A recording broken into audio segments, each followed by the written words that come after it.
Hey, Sid. Hey, Dad. How are you? Good. How are you? Good. Thank you for coming to my therapy office. You're so welcome. I'm curious. I went and turned the lights on when I went to the bathroom. Are you afraid of the dark, honestly? No. I'm just curious. Like, there's no judgment there. I was just curious because I turned them on because I thought, what if she's afraid of the dark and she doesn't want to go to the bathroom all by herself or that sort of thing? What? Okay. Do you think I don't know how to turn on the lights? Well, no, but it's not that. No, this is actually funny you said that because I literally was just peeing in there and the lights turned off on me and I was like, it was really scary. And okay, apparently, then you are scared of the dark. Apparently, you told me that when I was younger, I was scared. Why am I saying? It's like 30 seconds in. Apparently, I was scared of the sound of the toilet flush. Oh, you were. And one time I got too scared and I ran away too fast and I hit the door. Okay, I was sitting there thinking this is going to be one of those stories I'm going to hear that isn't really true. Like, we didn't let you watch, I don't know, Drake and Josh or something. Which you didn't. We did. I think we did. But then it's funny because I do remember that one because there was a flush and then you just hear you hit the door really hard. And I think I can go back and I have pictures where, do you know what I'm talking about? No, I don't want to be in this conversation anymore. Can we please move along? I don't know, you were like 19. No, I'm kidding. You were a small child, and there was like a magazine, your shoes, your pants. This is so unnecessary. Okay. Hey, welcome to Murder on the Couch. You can't. It's hilarious. My dad's telling false narratives, spreading lies. This is crazy. I think you're gaslighting. I'm doing my best. You are. Okay. So anywho, how about that case? What do you think we're talking about today, Tony? Well, Sydney, why does that sound so funny when you don't say dad? Continue, come on. Let's Jodi Arias. Okay. Part 2, which you did a phenomenal job yesterday. I felt like the way that we talked about her, we talked about him, and now they met, and I remember.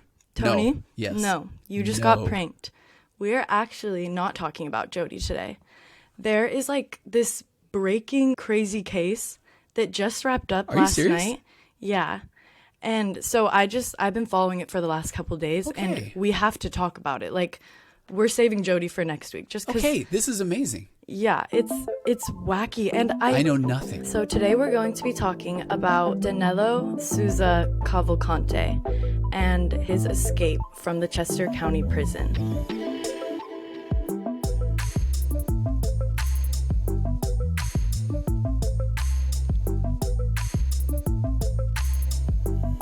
Where's Chester County? In Pennsylvania. Okay. So this guy was convicted for first-degree murder. There's another murder that he wasn't convicted for that we're going to get into. This story is kind of insane. I'm really curious on like what you'll think about the psychology aspect to a lot of this, because it really doesn't make sense to me. This guy is pretty twisted. Okay, and I have no idea. Yeah. I still need to deal with the fact that you pranked me. Yeah, I pranked you. Okay. How's it feel? Not good. I don't know why. So this case, I'm surprised you haven't heard about it. This case has been all over media, all over TikTok. Sorry, I've been working.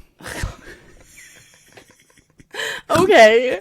I know you lived under a rock. Okay, come on. But anyways, he escaped from prison on August 31st, 2023. And 2 weeks ago. Yes. Okay. He did not get caught until last night at 1 a.m.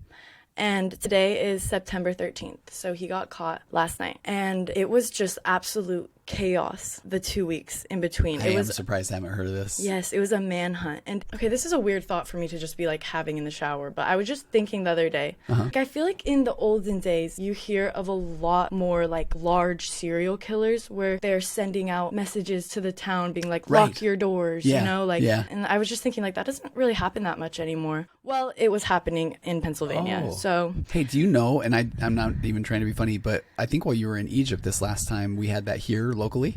Somebody, were you here? My friends told me about it. Yeah, so a guy escaped from Sutter Hospital. He was an inmate, and he was on the run for about a day, and they told everybody to stay in. I mean, that was kind of crazy. And he was on the run for a day. That sent a shock through this entire city. Yeah, it did. This guy was on the run for 2 weeks. That's crazy. And like there were so many sightings of him in the 2 weeks, so we're gonna go through all the different sightings of him, how he got caught. But first, I think that we should start with his childhood. Okay. Now, this part, like I said, there just isn't a lot of information out there about him. But a couple days ago, his mom did an interview with New York Times, and I used your card and bought it. You did? Okay. It's a business expense. Yeah. Right. And buy our merchandise, please. so we have this interview with his mom, and she tells about his whole childhood. So it's a pretty reliable source, I would say. Okay. So yeah, let's get into this sick, twisted case. And do we go into how he broke out? Because I'm fascinated by prison breaks. I'm so fascinated There's by a video of it. Oh, okay. Oh, Sid, I'm ready. Yeah. Should we start with the jailbreak video, actually? If that's okay. Do you want to see that? Yeah, I really do. That'll calm down my amygdala and then I can focus. Okay, so I'll put this on the screen if you're watching the YouTube version. This was on August 31st, 2023. This man was sentenced to life in prison, and he gets out. He American Ninja Warriors his way out of this, so just watch. Okay. No way. Puts his arms on the wall and then his feet on the back wall and like vertically like climbs. He looks over to see if anybody's looking. And just shimmies his way right up the wall. Oh my gosh. Okay. Jake used to do that in our hallway. I remember that. Yeah. So yeah, he literally pulls an American Ninja Warrior move and just... It says he crab walks. Crab walks up the wall. Up the wall, sideways to escape prison. He looks like a video game character. He does, yeah. He crawls his way up the wall, and then there's still like this razor sharp wire. Wow. He just busts through it and gets out. Wow. I guess apparently the tower guard for that shift, I think he was like a young guy, and he got fired. Oh, man. Can you imagine? I mean, I guess I don't even know what happens, but had this guy gone on the run and killed more people and that guard was just, playing Pokemon Go or something and doesn't see him? Yeah. Man. And imagine, like, that conversation. Your friend asks, oh, you got fired. Like, what happened? Oh, just let out a killer. Oh, wow. Like, that's a rough one. And I've been fired for some weird... I got fired from DoorDash. You didn't even know that could happen. I didn't either, quite frankly. How did that happen? I don't know. They couldn't see me eating the food. How did they know? Oh, and okay, sorry, this is a correction. The tower guard wasn't 18 years old. He was an 18-year veteran of the prison. Okay. So he's been in this job for a while. Yeah, so little maybe too comfortable. not Pokemon Go. Maybe we're talking a little Clash of Clans or something. Probably like a Scrabble. Okay, that's a good call. Or a little Farmville. Sudoku. Okay. Candy Crush. Okay. I did go through a Candy Crush phase. So now let's bounce back to his childhood, or at least what we know of it. So pretty much all of this is from the interview with his mom. Okay. He was born July 3rd, 1989 in Maranhão, Brazil. According to his mom, him and his family grew up pretty poor. They worked really, really hard just to live. She said that he learned a lot about life just waiting to see if there would be a meal on the table. Wow. She says that he never went to school and he started working in Brazil when he was just 5 years old. So his first job was shining shoes. At 5. 5 years old. Imagine a little 5-year-old. Do you know Allie's son, Given? Mm-hmm. Like, I think he's 5. That's crazy. It really is, right? I have no concept for age. I would have told you that child was like 3, right? 2. But 5, It's I can't a baby. imagine him out on the streets shining shoes. Yeah, it's really sad. And he couldn't even get an education. So he's shining shoes, and then he moves on to selling vegetables at the market. And then by the time he's only 7, he's on his 3rd job, and he works in the fields farming for another farmer. 7. Yeah. Okay. Right off the bat. When was your first job? Starbucks when I was 16. Okay. Like 2 times, 3 times the age of this little guy. It's ridiculous. And I didn't know what I was doing. I was terrible at that job. Terrible. Did you know that I quit Starbucks and I still didn't know how many like shots of syrup went into a medium? I don't even know how I made it through. Did you just throw stuff together? You just feel the energy. Yeah. That's funny. Okay, he's had 3 jobs by the time he was 7. I wasn't even cognitive at the age of 7. Growing up was really hard for him, and his mom believes that these like kind of survival skills he learned just surviving and living, she thinks that those are what really helped him evading the police for so long. I can see that. Yeah, because he was basically just hiding in the woods for 2 weeks, like he was on Survivor. Wow. Again, I don't know anything about this case yet, really, other than it is difficult when you start to hear somebody's background, their childhood. And I know maybe that's the therapist in me, or maybe it's a human in somebody, but I'm not saying that excuses behavior. But it does start to just make you think, man, that's a different life. Yeah, she talks about how they would move city to city, like all of his childhood, because his dad was looking for work. So that is true if you think about it. You know, he never got an education. He never had a stable friend group, or like he's probably socially stunted, educationally stunted. Just survival. That's really it. Yeah, so it does not excuse No, it doesn't. anything. And I almost don't even like the sympathy in my voice because what he does is so sick. But it's interesting to see where these people came from. His mom said that they lived mostly in the rural backlands of the Brazilian savannah. Isn't the savannah is that the desert? I'm thinking like elephants and... Right, same. Sounds kind of like a hardcore place to grow up in. Yeah. But, it looks pretty on Tropical Google savanna, Images. yeah. A vast tropical savanna. Click on images. Images. Why are there boobs on your computer right now? What is that? Oh, Brazilian butt lift. And Savannah plastic surgery. I was thinking, there's got to be a reason, right? Oh my gosh. Oh, there's a butt. There are what's he cheeks. doing Someone there? is cheeked up on the screen right now. They don't have like child stuff on. Why are you still... there's more butts. Oh, see, the BBL did work, Okay, though. hey. She looks great there. All right. Anyway, that's really funny. Wow. That's the first time we've gazed into a butthole together. Is it? I think it is. What do you mean, I'm thinking of like a dog or something walking around, wagging his tail. Oh my god. Would... I have so many less answers than I had before and more questions. So in 2014, the family moves to a small town called Figueirópolis, and they decide to stay here for a few years. So Danilo gets a job as a manager on a cattle ranch, and his mom and dad buy a plot of land right next door where they raise their own cattle and horses and stuff. And I was just doing the math. 2014, at first I was thinking he's now 15, but he's actually 25 or 26. 25 or 26. Yeah, and I'm glad you say that because for what he's about to do, that just proves he has no excuse. Okay. He should know better. Whatever is about to happen, I don't know what's going to happen. At 25, you would think that... Yeah. To be fair, though, most of the 25-year-olds I've talked to have not been mature in any way. True statement. Haven't killed anyone yet, though. Not that you're aware of. Not that I'm aware of. Okay. In 2017, Danilo meets a man named Walter Jr. Moreira dos Rios. Now, this story is all alleged, okay? So, Danilo, you better not try to shimmy up another wall and come get me because this is alleged, okay? I don't think he was charged for this. Okay. But his own mother confirms it. Oh, boy. So, okay. He meets this man, Walter. Walter's car's broke. He needs a car repair. So Danilo fixes his car for him. And when he goes to collect his debts, Walter won't give him the money for some reason. And of course, we don't know details of the altercation, but it is said that he then shot and killed Walter in a public square in Brazil in 2017. Okay. Yes. For not giving him his money. And this is one of the areas I was curious what you would think. Yeah. Because what is the psychology of killing someone who owes you money? Yeah. Then they can't give you the money. I mean, yeah, that's a good point. But if we work in the world of emotional immaturity, narcissism, those kind of things, then it's just an immediate, it's like black or white, all or nothing. If you don't pay me, now I'm angry and I got to get rid of that discomfort. How do I do it? I'm going to kill this person. So it's not like he's thinking through that he's not going to get the money. I mean, that's just a theory, and that impulse control or just the way we all deal with our own discomfort. You, as a self-aware person, can be frustrated and you can sit with some discomfort and not need to get rid of it by doing something impulsive. But it sounds like Danilo is very impulsive. So do you think when he's making the choice to like kill him in that scenario, is there just no future thought at all? Yeah, I don't think so at all. So there's a theory. Okay, this is kind of good stuff. So there's a theory that the neurons that fire together wire together. And so over time, if he has been conditioned to always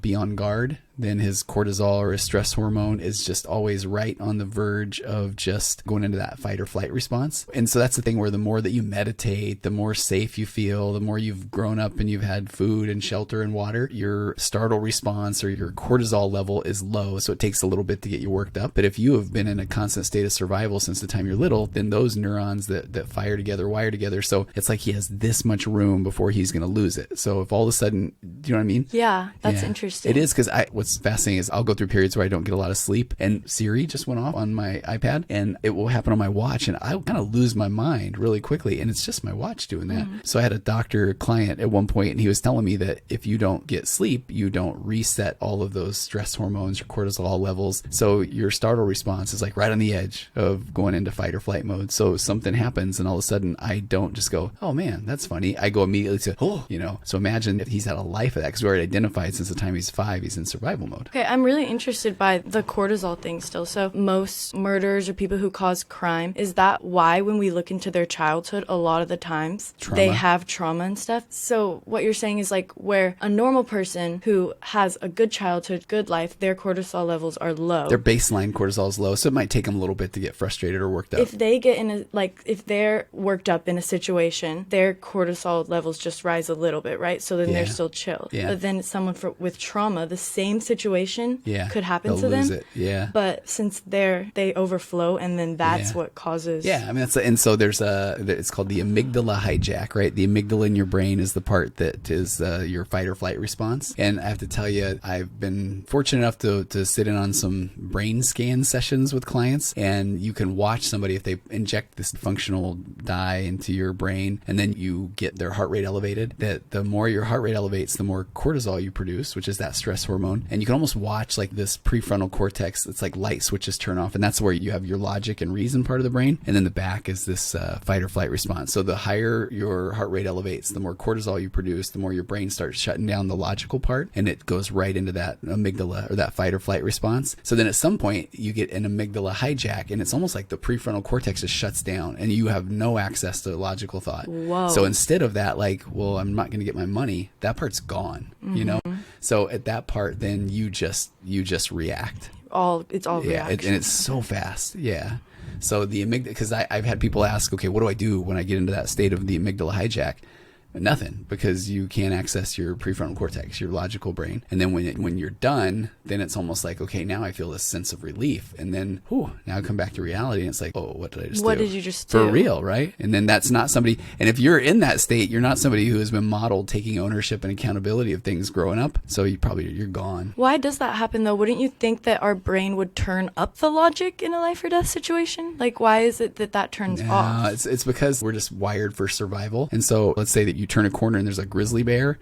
You don't want to all of a sudden super calm and go, hey, grizzly bear, what's happening? You know, I know you've had a rough life, but let me just give you a little scratch. No, you're like, oh crap, you're running.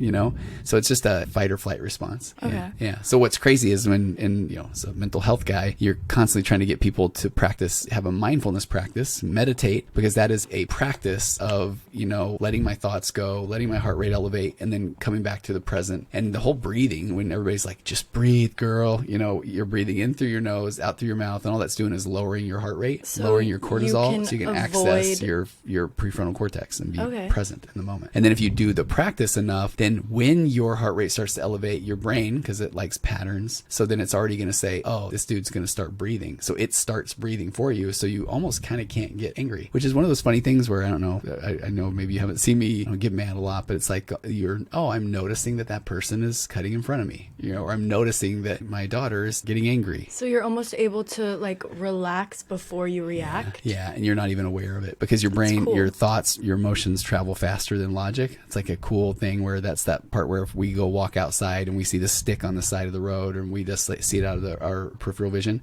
our first thought is like we recoil. It's like, oh my gosh, is that a snake? And then it's like, oh, it's a stick. Like if you think about that, that's nuts, right? So your emotions go fast. Your emotions travel into your brain and say, is it safe? And if we go, okay, it's safe, then it's like, what do I do with it? Well, I ignore it or I walk by it. But if it goes, oh, that's a snake, then I'm not safe. And then I bolt, then I run. Yeah, kind of crazy. I know as we're talking it through, it's like, this almost makes more sense because, all of a sudden this guy won't pay him. And his startle response is so close to the amygdala hijack. And he just goes, boom, no logic, impulse, and then done. It seems like it wasn't this specific situation. Yeah. It was just kind of bound to happen at some point. Something was going to bring him over the edge. Yeah. And that's why you start looking at childhood. I had a client recently that got in a lot of trouble. And then when you went back and looked at the childhood, physical abuse, sexual abuse, emotional abuse, neglect, then early access to like pornography and then sexual compulsion and all that stuff. And so by the time they're, in their 20s, just what it feels like to be them is just continually acting impulsively and that sort of thing. And he was 26. So like you said, your brain likes patterns. Like he had a very hardwired pattern at this point. And you have to actively and intentionally then do work to like overcome that. And that's what makes me sad about situations like this, because it's like there is just no chance in hell that Danilo could have like gotten therapy, like in this tiny town where he is just like fighting to get a meal on the table. So it's just stuff like that is really upsetting. And it makes me grateful that like mental health is becoming more normal. normalized. Yeah, for real. So Walter is dead. After killing Walter, Danilo just flees the crime scene, just runs away, hides out for a few weeks, and then runs off to the United States. At this point, it's January 2018, and he's starting his new life in America, I guess. Almost 30. 29. Okay. His mom said that he went there to work to change his life to get somewhere, but I think it's pretty clear that he was just going there to run away from murder. Yeah. She said he felt at home, except he didn't know what was waiting for him there, which is a very interesting statement to say, because I think that the victim, Deborah, didn't know what was waiting. Yeah, You know, like, yeah. this is just kind of interesting. The interview with his mom's really sad because you can tell how much she wants to, like, say he's a good person, but it is so obvious he's not. I mean, he's on the run for murder. So Danilo's living in Chester County, Pennsylvania, when he meets Deborah Brandeo, because they were neighbors. And they immediately got along really well because Deborah was also from Brazil. So I tried to find information on Deborah, but I couldn't really find that much. It seems like her life was pretty private, but we do know that she was also born in Brazil and she had her children there. At this time in the story, or today, her children are 7 and 4 years old. And she brought them from Brazil to the United States for a better life. So she seems like a really good person. We know most things about this relationship from the trial and Sarah, Deborah's sister. She says they dated for about a year and a half. He seemed normal. He was nice to her. He was nice to her children. He helped her. And he kept her company. She didn't feel alone anymore. And that's from the sister? Yes, this is at the beginning of their relationship. Oh, okay. He seemed normal, but he was always very silent, observant, and reserved, she added. Little creepy in retrospect. Yeah. He treated Deborah's 2 children well, but there wasn't much attachment to them. No love, no hug, nothing. Very cold, Sarah said. I mean, I think that's attachment disorder 101, if he didn't really have much of an attachment to his parents growing up. It seems like he, on paper, was caring for them, but Sarah could tell that there was something off about it. Yeah, sometimes I say that the lack of bad in a relationship doesn't mean it's good. But when people grow up and they don't see their parents really connected, or they don't have a real strong connection with their parents, then they say, no, it was good, meaning it wasn't bad. But it's not like there's a connection there. Yeah, and if that's all you've ever seen growing up, then that's probably That is good to you, yeah. Which is sad. It is. Sarah says that his behavior toward Deborah changed over time. She kept saying that he was extremely jealous. When he drank, he became a different person. He kept going through her cell phone, red flag after red flag. Yeah. She says that he would threaten Deborah, telling her he would do the worst to her if she ever cheated. So yeah, their relationship was just very, very toxic. Apparently, she filed a protection for abuse order against him. Do you know what that is? Yeah, I mean, it's almost like a restraining order. And so he would imagine have to stay a certain distance away, which you don't just file those just for the heck of it. She filed one, but did they not accept it or something? No, Is that well, what it's saying if it didn't go through? Because that's messed She up. had filed a protection from abuse order against him the year prior, according to a probable cause affidavit. That's really interesting. Then I don't know, because they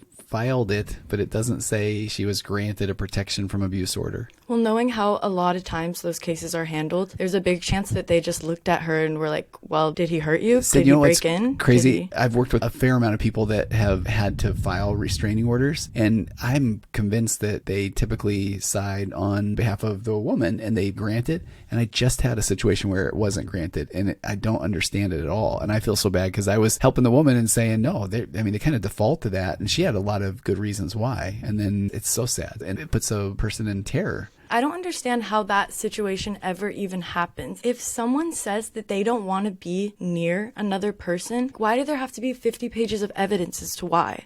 Like, if you don't feel safe around someone, that should be so much easier to get that. I know there are laws that are starting to change about that, of like coercive control and things like that. But I think that's just one of those things where the more that we bring awareness to emotional abuse, and yeah, we're a little bit behind the times, I think, in the way that's handled. Oh, and I think this is important. It says the protection order that she filed, he repeatedly was violating it. So I mean, that's the bummer. It's the wrong word. That's a tragedy, because when somebody violates the protective order, they should be taken into custody. yeah, and it should be taken seriously at that point. But it wasn't, unfortunately. So Hernandez, one of Deborah's friends, she also did an interview, and she describes an incident where apparently Danilo bit Deborah's lip so hard that it was bleeding profusely. Jeez. Which, like, if your friends know about that, like, just so weird. And then it was after this, Deborah actually learned about the alleged killing in Brazil. Oh boy. Okay. So she finds out that this guy she's been dating for a year and a half supposedly murdered someone in Brazil, and that's why he's here. He's been around the kids for a long time. Yeah. Imagine what loop you're thrown for, because she meets him and she's like, oh, we have a connection. You're from Brazil. Like, we get each other. Like, no, he was running from Brazil because he just disrespected the absolute ish out of your country. Do you want to get demonetized?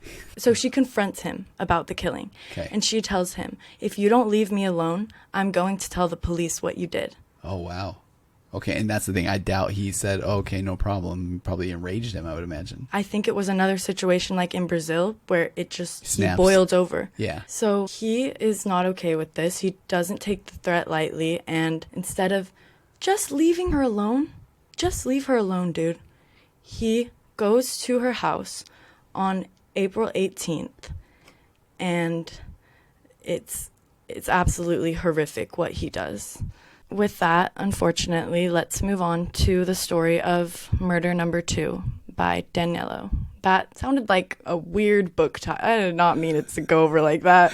So this tragic, tragic night. On April 18th, 2021, Danilo Cavalcante shows up at Deborah's home in Schuylkill Township, Pennsylvania, where she lived with her children and her other family members. He confronts her outside of the house, where she is standing with her 2 children, the 7-year-old and the 4-year-old.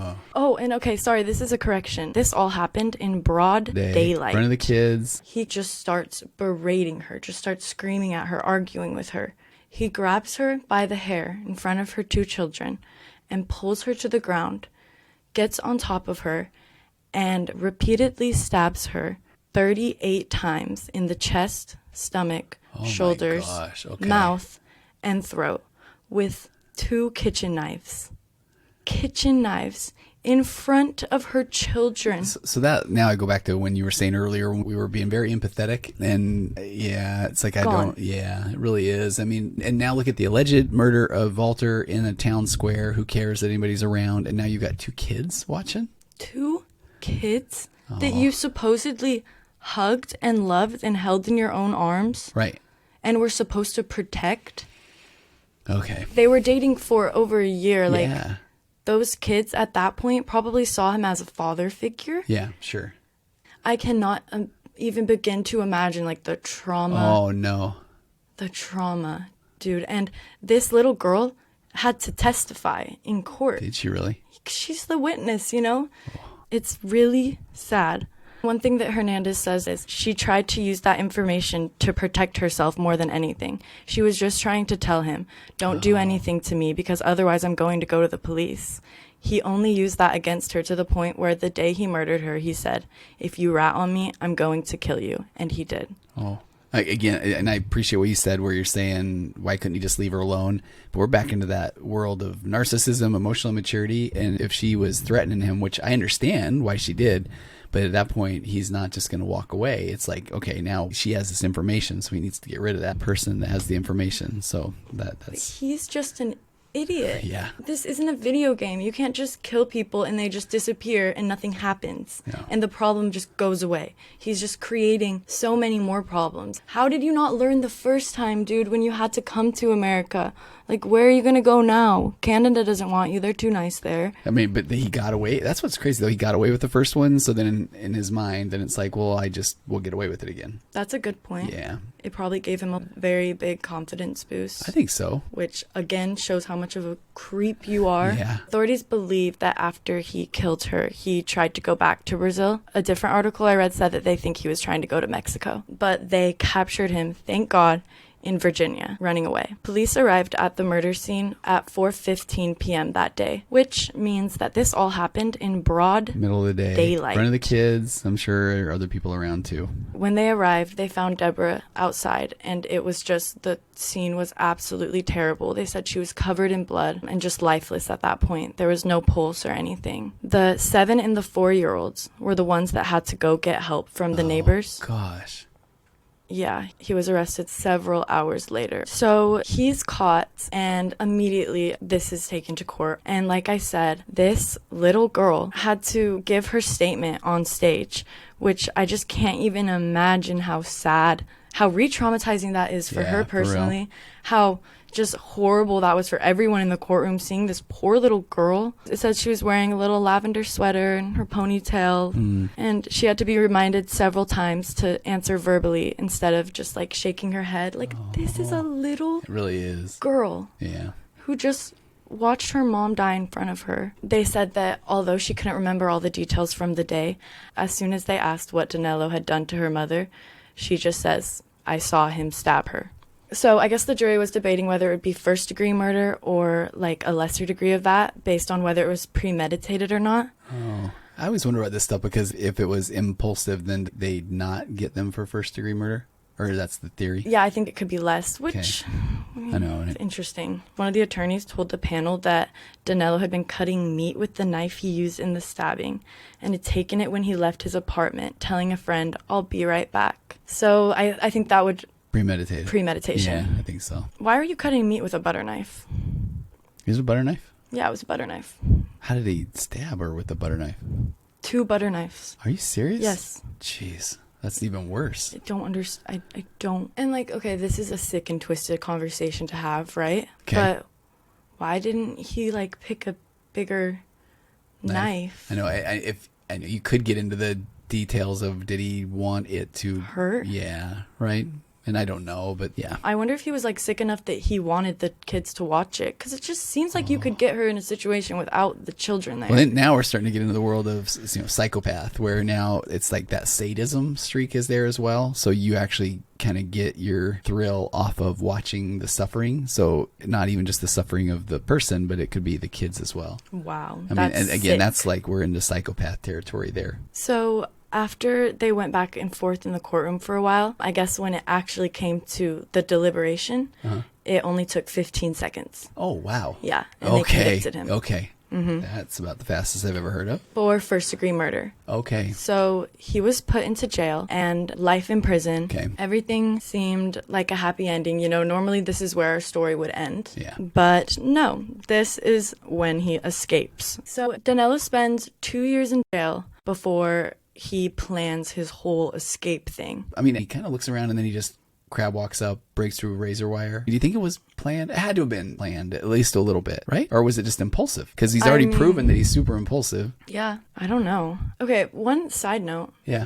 I was trying to think, because it seems like kind of an easy way to escape almost, right? Like, I mean, I'm surprised we've never heard about anything like that how before. did nobody else shimmy up that wall? And my only answer is that it's because, and I don't know how I haven't mentioned this yet, but I'm taller than him.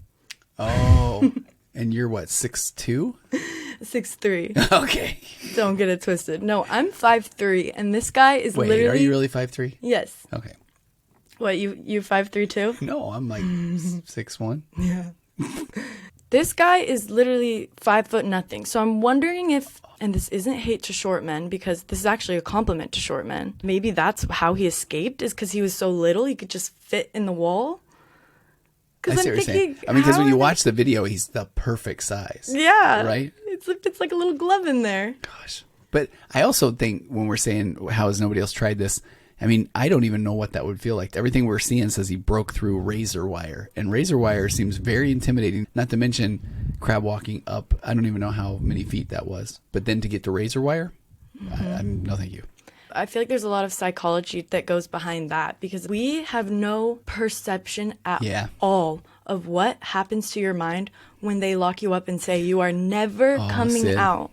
That's like, that makes you insane. And on top of that, the people that are getting locked up forever already have issues. So I've worked with a handful of clients that have gone to prison, and I had one recently, and he was arrested. He went in for a few days, got bailed out, but then it was a mistake, so they had to put him back in. And it kind of wrecked me. I mean, look at me making it about me. But just the fact that he was in there, he talked about what that was like and that feeling of hopelessness. And this is going to be the routine every single day. Then he was out, and then he's back in, and he's going to be in for a while. And I can't imagine. And I'm not going in there, you know? yeah, and like I'd imagine being in there at all is obviously awful. Like the jail system is terrible.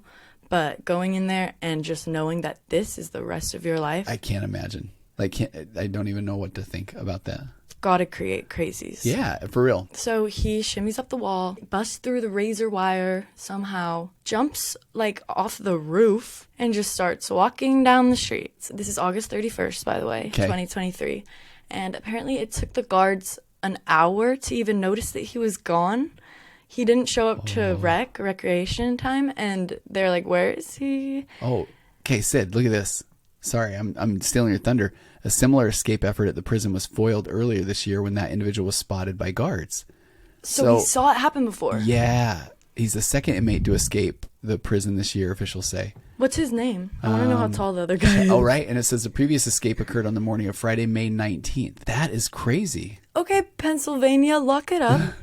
The previous escape occurred on the morning of Friday, May 19th at the Chester County Prison. A corrections officer said he was assigned to supervise the exercise yard of the prison. The officer said inmates began arguing while playing basketball. The argument distracted the officer. When the officer looked back at an orange object at the roof line, as well as an inmate later identified as 30-year-old Igor Bolte running west on the roof of the prison toward the main entrance. Officers captured Bolte in a residential neighborhood half a mile away from the prison. His clothing was wet. So did he get through the razor wire? He must have, or maybe they added it after him. I know, right? Oh, so look at this. He was soaking wet. He told corrections officers he had jumped into a swimming pool during his escape. Why? If you're out there, you might as well have a swim. He's like, ooh, I haven't Oh, seen and a that pool guy in a was while. allegedly an experienced rock climber. Okay, so that makes sense why he got up the wall. Wow. That is mind-blowing that somebody else had tried it. Yeah, the same way too. Oh, yep.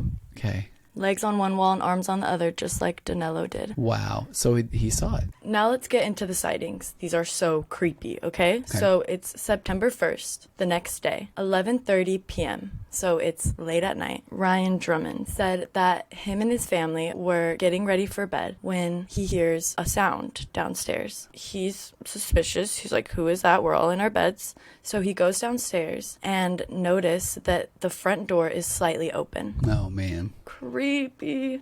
He said that's when his stomach dropped. So what he does, he turns the light on and off to try to like alert the intruder that he's watching him, which is smart. Yeah. Because I'd probably just start crying and pooping.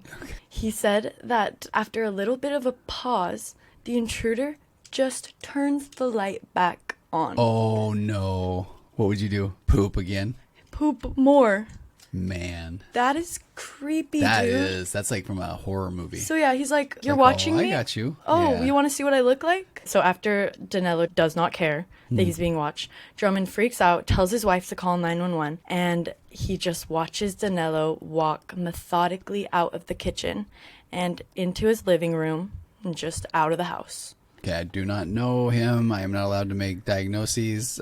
People that I've never worked with, but we're getting that psychopathy vibe a little bit more. Why Yeah. did he do that? Why did he do that? Well, I mean, that part that brings in the psychopath angle is that sadism or getting a thrill off of seeing others fear. Yeah. Maybe he was trying to steal supplies from the house, but why are you just walking out like you belong there? Yeah. Why aren't you freaking out? This guy unsettles me a lot. Yeah. So the next day, September 2nd, it's 12:30 a.m. And this time, Danilo is spotted on a surveillance camera about 1.5 miles from the prison. At this point, they are sending so many police officers to search for him.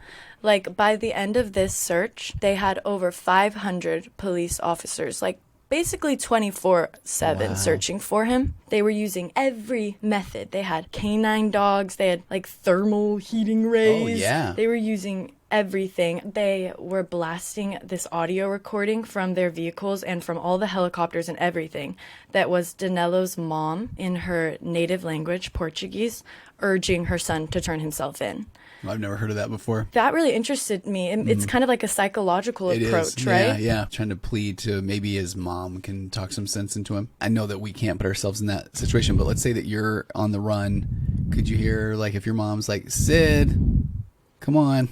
What do you think that would be? You'd be like, oh my gosh, Mom. He's like, wait, is that actually my mom? Right. Mom, wait, why are you here? Mom? No, I think it's a very interesting Yeah, it psychological really is. approach, but I think that in the case of this man's Right, psychology, right, it's for not real. going to work. No. September 3rd, he makes it through without any sightings. September 4th, they cite him at the Botanical Gardens. Like taking in the scenery or on a field trip with the local homeschool kids, or what are we doing? Just having a nice day in the garden, I guess. I mean, just, No, the camera captured him twice, once walking north and then about an hour later going south. So I don't even know if he knows where he's going. Yeah, that's a good point. At this point, he had stolen a backpack, a duffel sling bag he had somehow, and he had a hooded sweatshirt. Okay, that comes into play later from some of the stuff that I just Googled. Oh, really? Yeah, he stole the sweatshirt from somebody. Yeah, when they capture him, I love it. The Pennsylvania governor, Josh Shapiro, said, hey, person who got your sweatshirt stolen, we'll hook you up. Wow, they did one thing. No, just kidding. September 5th sighting. This is the next night. Danilo is spotted by a resident in a creek bed on the resident's property a few miles from the prison. So he's still in the area, and they've got all these people out looking for him. And again, I've never been in a manhunt search or anything, but it's just interesting. It's so interesting. And he's playing at the garden, he's swimming in the creek beds, he's walking into people's houses, and just, like, this guy is so strange. You'd think that he would just run and take off running. I mean, again, I hope I'm never in a position where I've escaped prison and I'm on the run, but I would imagine I would want to get so far away. Yeah, like you hop on the back of a train, right, and just see where it takes you. Yeah, absolutely. But he's just wandering around town, visiting all the neighbors. Hey, there was one time, and you guys were little, and I will never forget this. The train cars are passing, and then there's just looks like a friendly old guy, and he's on the train, and I literally say to you guys, hey guys, look at that guy riding on the train. And we look over and he just does this. He flips you off. And I was like, come on. I'm trying to have a moment with the kids. And he just sat there and I was so frustrated and angry. And then you guys were just looking and I was like, oh, hey, look over here, guys. And he's just sitting there like this. That's so funny. It was so bad. Wow. I just flipped off. I haven't done that in a while. Yeah, whoa. Yeah. Whoa, bro. So he's swimming in the creek. Why is he in the creek? I saw a little bit of data that says that he was like burying his fecal matter. Oh, you think he was taking a poo in the woods? Yeah, and then he needed to wash it off a little bit. A little bidet moment by the running water. I still just can't get over this. He's being spotted every day, but no one can get him. And he's right outside of the prison. It's like he wants to go back. September 6th. There's another sighting on a trail camera. So now Danilo has ran into the woods, okay? He's living his George of the Jungle survivor life. Do you know I also saw what he ate all the time? Which actually would lead to needing to hide more fecal matter and running into the creek. Oh. Mm-hmm. He lived on a diet of watermelon.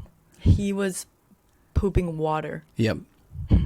What? I don't know. It's just funny that we know that for a fact. I do think that's through all of this, he was just taking liquid shits, and I hope it was really uncomfortable for him. Makes me happy. Anyways, Friday, September 8th. There are 2 sightings on this day. Wow. Apparently, this was in the Longwood Gardens. All right, now this is day 9, September 9th. He has been out for over a week, and he's only made it 3/4 of a mile away from the prison. So crazy. He's just wandering around the area, okay?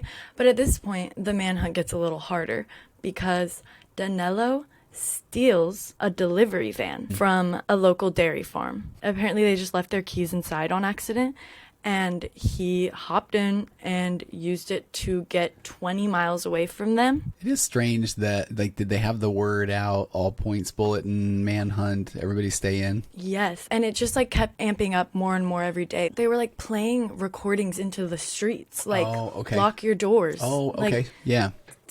It was a very serious thing. Okay. And to add to that, I can't imagine how much more scared everyone was when it came out that the first sighting of him was just him standing in the kitchen. For real. And leaving. I'd be terrified. I would be terrified. I wouldn't even want to be in Pennsylvania. I would I don't know. I'd be living underground. Yeah. That would really freak me out. He takes this truck and goes about 20 miles north to East Pikeland Township. And this is where authorities catch him on a Ring camera. He went to one of his it was either an acquaintance or I swear I saw it was a coworker.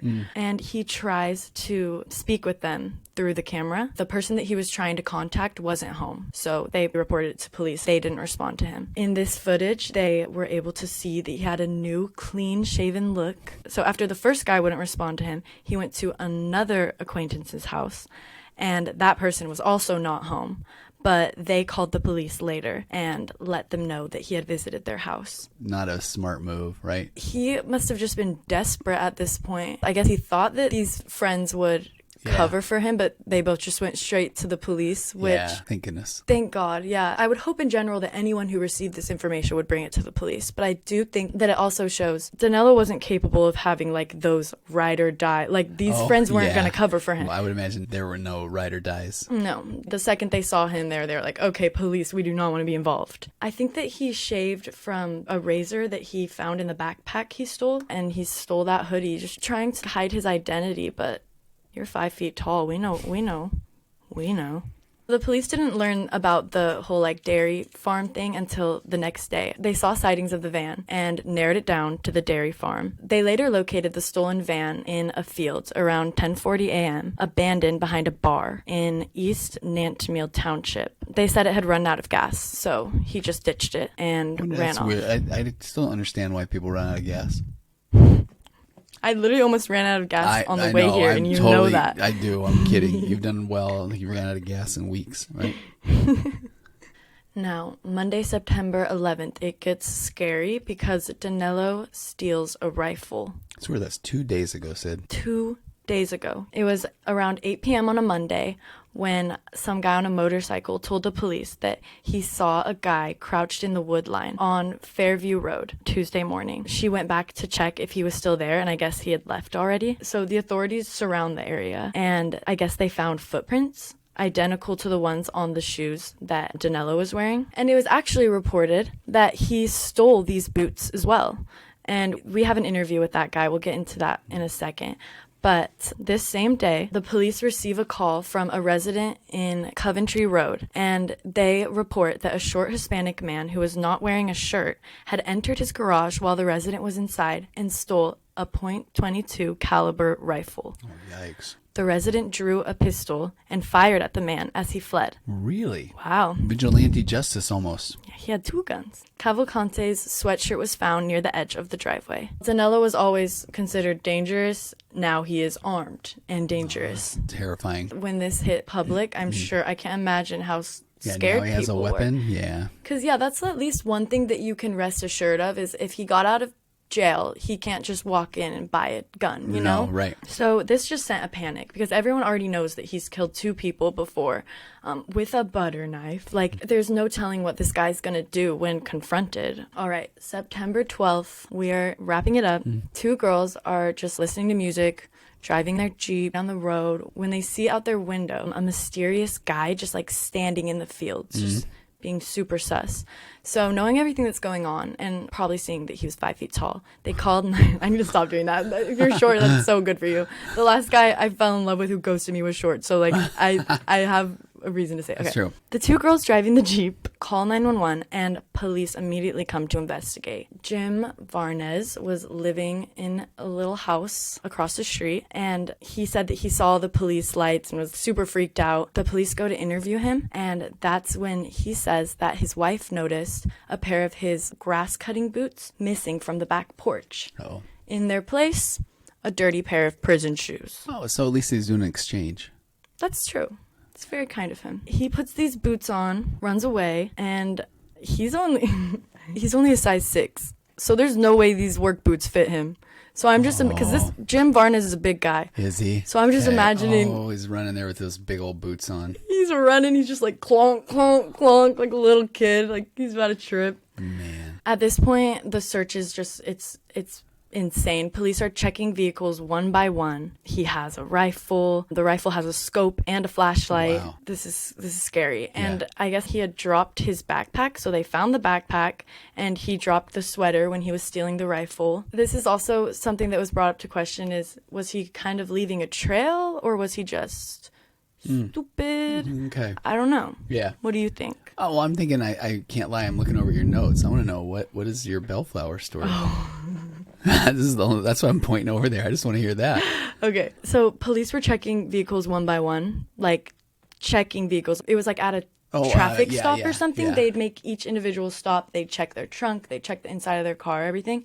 And this actually reminded me, literally the first week that I moved into my apartment in Bellflower. I loved where I lived so much, but My sweet mom, she did not know the place that she was getting me. And it was a very sketchy place. It's a super sketchy place. We looked so long for you to have a place. And I made friends with all the homeless people. It was great. Like, I loved that area. But I just remember it was like the second day that I was living there, and I was with my roommate, and she needed me to take her to the dentist. And as we're pulling out, we just immediately get stopped by police. And just my street, every other street around me is fine, but my specific street is like taped off with like caution tape everywhere. And the police just come up to us and they're like, "Open up your trunk. We got a fugitive. We gotta check it out." I was like, "Oh, this is what we're going with." And it was great, but I never told Mom because I was too scared.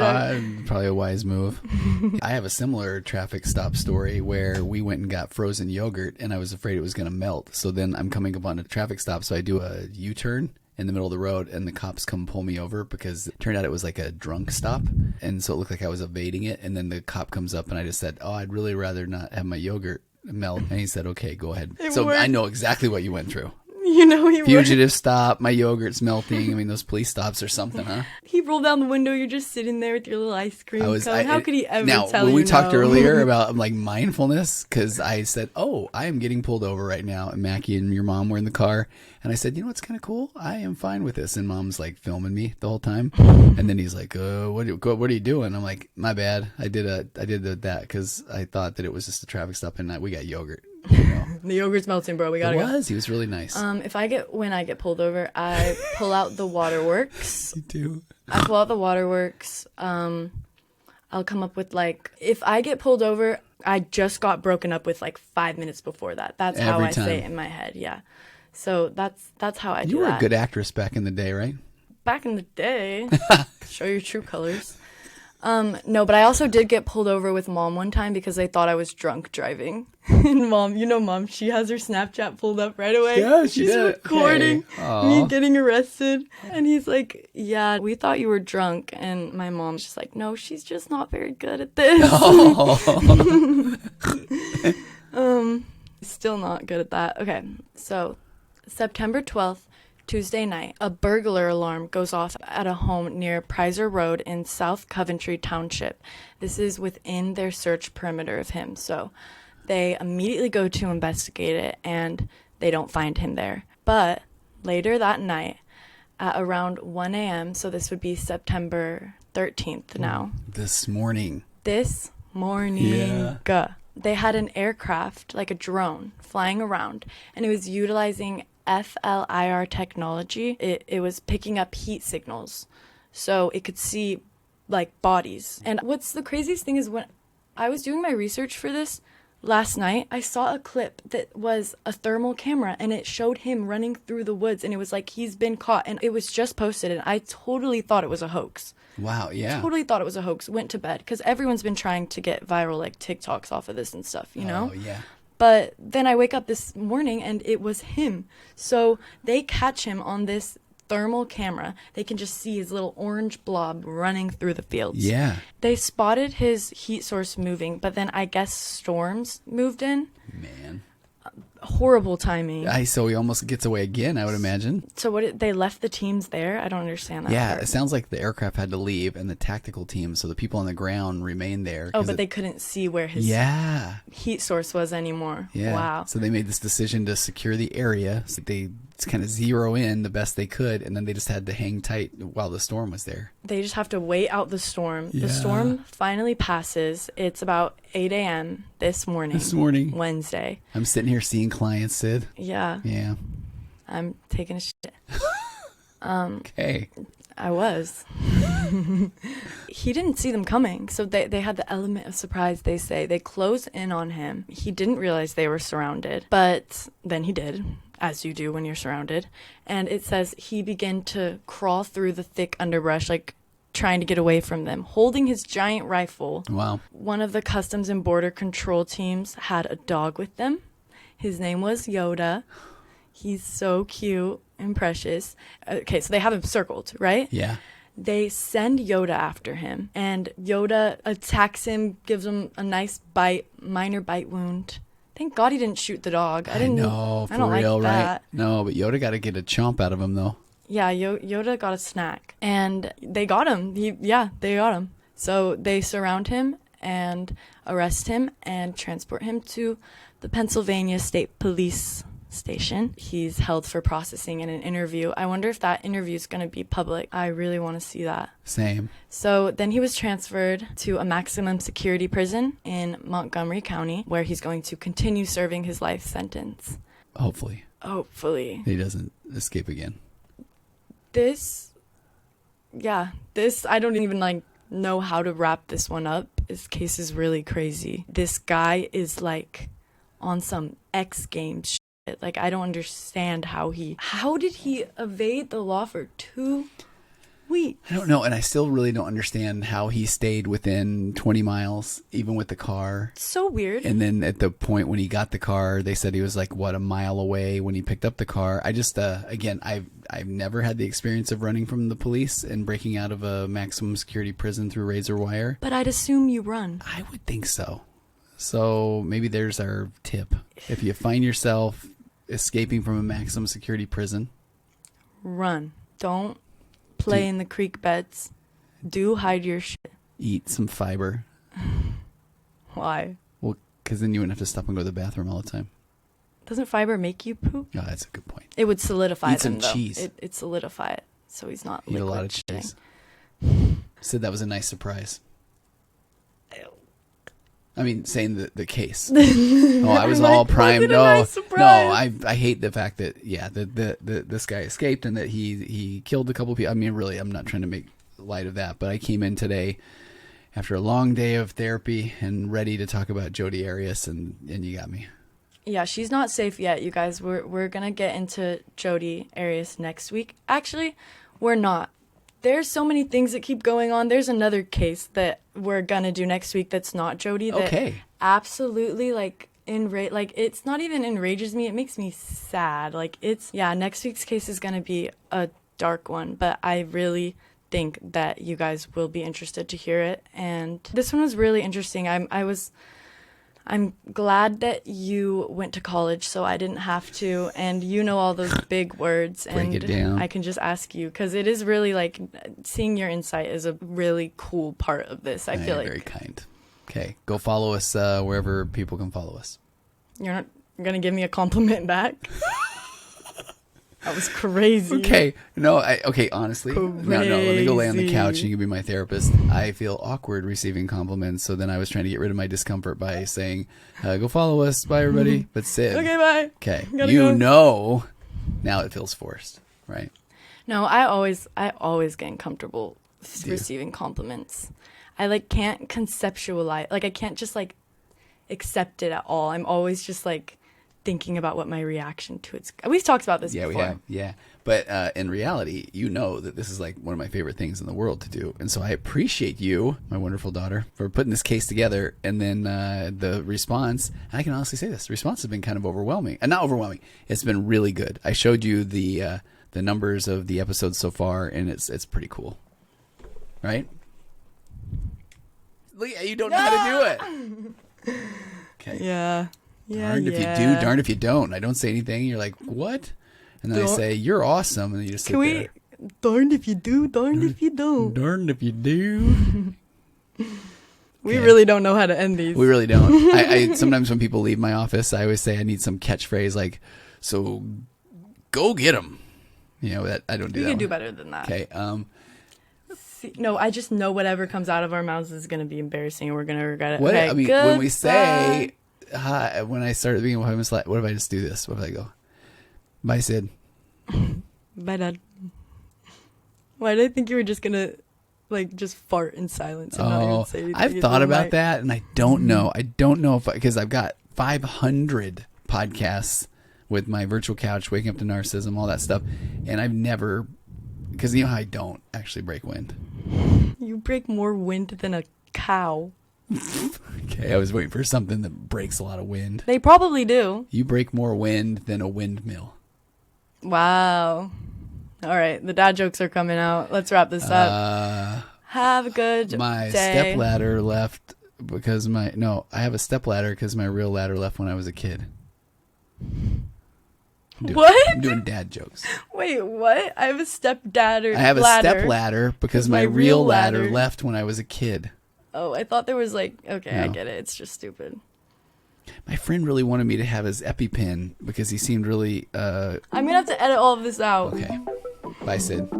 Wait, what joke were you gonna do out of an EpiPen? It's a really funny one, actually. Nope, he's looking it up. Goodbye, guys.